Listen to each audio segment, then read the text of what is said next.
Just like the title says, we'll be talking about the reason you think you are unloved, or life is not fair to you, or even God is not fair to you, and how to go about this.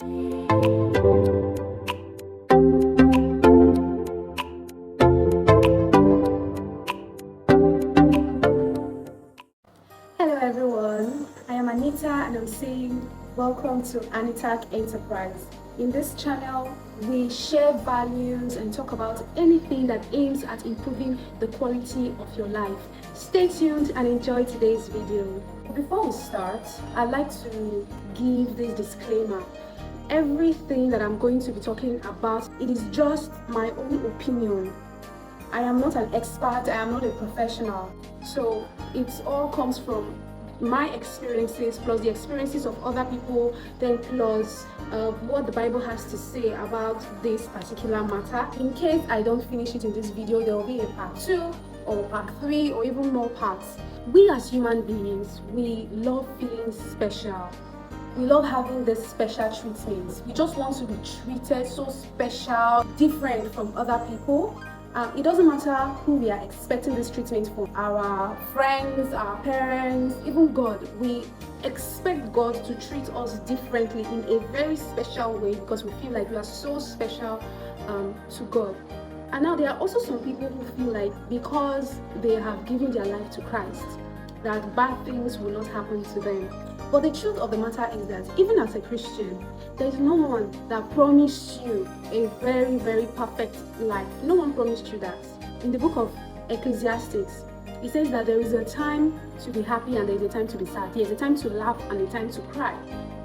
So you cannot always have everything that you ask for. You cannot always be happy every time. That is just life. Some people feel like this thing is not supposed to happen to them. They are not supposed to. Like, I've had conversations with people and then I ask them a question in assumption. If so thing happens to you, how would you react? What would you do? And their next answer to that is, God forbid it will not happen to me. But this is life and it may happen. It may not happen to you. It may happen to somebody you're close to. It may happen to your loved one. So when it happens, what will you do? A lot of people will begin to say, God forbid, God forbid, God forbid. And in fact, that is even one of the most rampant reason why a lot of people are sad in this life. Because they don't plan ahead of their life. They feel like everything is just going to go smoothly. Then when things don't go that way, they feel sad. They begin to feel depressed. They begin to feel like somebody somewhere is against them. The way you are expecting a special treatment from God or from life, that is how other people are also expecting a special treatment from God or from life. So it's not just about you. That's just what I want to tell you. Things do not happen because of just you. You're not the only person in this world. You're not the only person existing in this world for you to think that everything revolves around you. You're feeling sad, you're feeling down because you feel like you're a good person, but God is not blessing you and He's blessing someone that you feel that that person is a bad person. Lots of people complain, Lord, why am I poor? And look at this person that doesn't even go to church. This person is rich, you know? And then you begin to feel like God doesn't love you. He instead loves someone else, someone that is not serving Him. That is not true. So we can see this in the story of the prodigal son and his brother. So when this guy left with his share of the properties and the money and everything, he spent it on different things. He squandered the money, and then when he later came back, his father threw a big party for him. And then the brother that was always with the father, that was the obedient child, that was always there, he was angry. Like, why would you throw a big party for this my brother that left with all your money and came back with nothing? But look at me here. I have been here, I've been serving you, I have been doing everything you asked me to do, I have been an obedient child, but you have not ever thrown a party for me. He was angry. And his father replied him and said, you've always been here, and this your brother was lost, now he's found, and I have to celebrate it. people get angry because God blesses someone else. They feel like this person does not deserve God's blessing. I am the one that's supposed to have that success right now. I am the one that's supposed to have that blessings right now. It doesn't really go that way. The way you're special to God is the way other people are also special to Him. And the truth is that you don't even know their relationship with God. You don't know how far they've gone with God. You're just assuming that person is an unbeliever.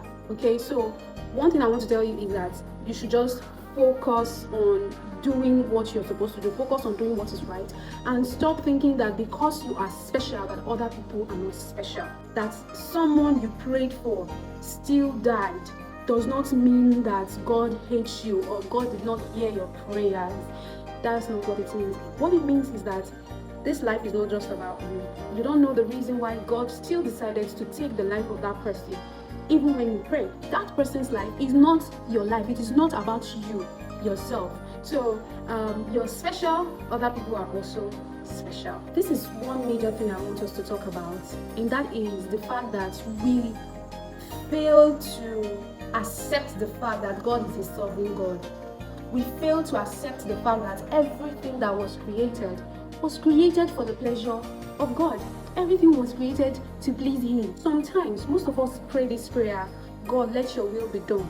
But when you search deep inside our hearts, when you search deep inside your heart, inside my heart, you will see that we're just praying for God's will to be done, but actually we want our will to be done. Because when God begins to do His will, we will complain. Sometimes we will even start saying different things about God. Why are you allowing this thing to happen? Why this, why that? You begin to question God. But you prayed for His will. You just want God to do something that we have asked Him in our own way and at our own time. In the Bible, there is this amazing story that blows my mind every time I read it. And it is the story of Shadrach, Meshach, and Abednego. Most of us know this story. You know, sometimes we even forget that these Bible characters, they are not just made up characters. They were human beings who were living, who were existing before, at that time. They had feelings the way that we have feelings now. They are humans. They think the way that, humans think. Now, something happened when King Nebuchadnezzar made this molten image of Baal and asked that everybody in the kingdom should bow down to that graven image, to an idol. Everybody bowed down except Shadrach, Meshach, and Abednego. They refused to bow down. And then some people went to the king and told him, look at these guys. They refused to bow down to this golden image. What are you going to do to them? So the king went back to these three men and told them that, listen, you know that I really, really like you guys. So I'm going to give you a second chance to bow down to the idol. And do you know what Shadrach, Meshach, and Abednego told this man? They said to this man, listen, we are not in a hurry to answer you. After the king had threatened to throw them in a very, very hot fire, like an hot oven, burning, he threatened to throw them inside if they refused to bow down to his idol. Shadrach, Meshach, and Abednego told them, listen, O king, we know that the God that we serve is able to save us. They now said, even if He doesn't save us, we are not going to bow down to your idol. And that statement made the king very, very angry. And he told them that, let me see that God that will come and save you. He had to heat up that furnace like 7 times more. It was so hot that the people who went to throw these 3 men into that fire, they got like, the fire killed them. Like the heat, not even the fire, the heat from the furnace killed them before they were able to throw these 3 men inside the boiling furnace. But God still saved them. God still saved them. So Shadrach, Meshach, and Abednego, they knew that God is able to save them. But then God can still decide not to save them. You know why? Because He's God and He will do what pleases Him. So most of the time we fail to acknowledge the fact that God is sovereign and God will do whatever will please Him.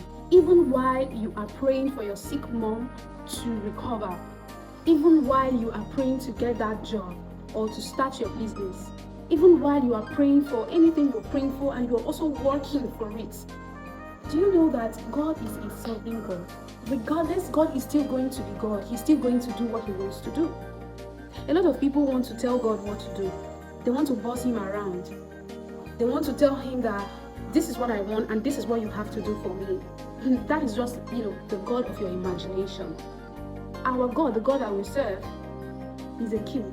And he's going to do what he's going to do, regardless of what anybody says. He's no respecter of any man. It's in the Bible. He doesn't have somebody that he fears.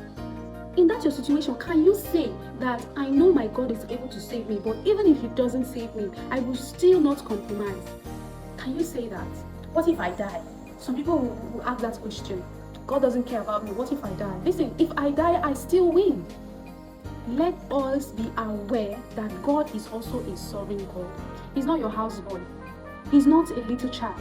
He's not somebody you boss around. He's a king that wants to also make us kings. So we should first of all be able to be under his subject, to be able to yield to the purpose of God for our lives, and then watch him as he does his own thing in our life. I hope that you know that, number one, you are special the way other people are also special to God. And number two, God is a sovereign God. When you say, God, let your will be done, mean it.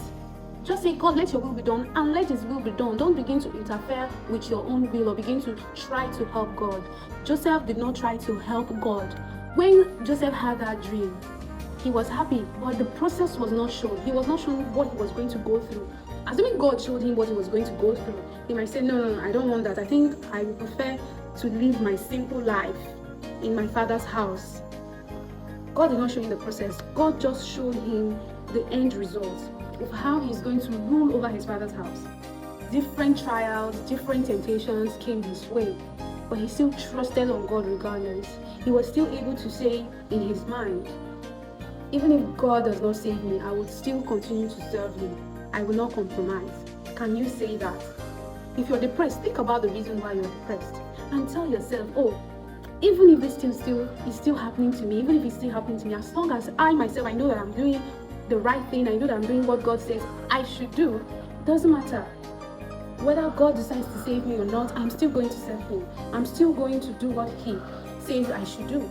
I know that my God is able to save me. He's able to deliver me. But even if he decides not to deliver me, I'm still not going to compromise. I'm still not going to yield to the devil. I will still continue to yield to God. So thank you very much and God bless you. See you in the next video.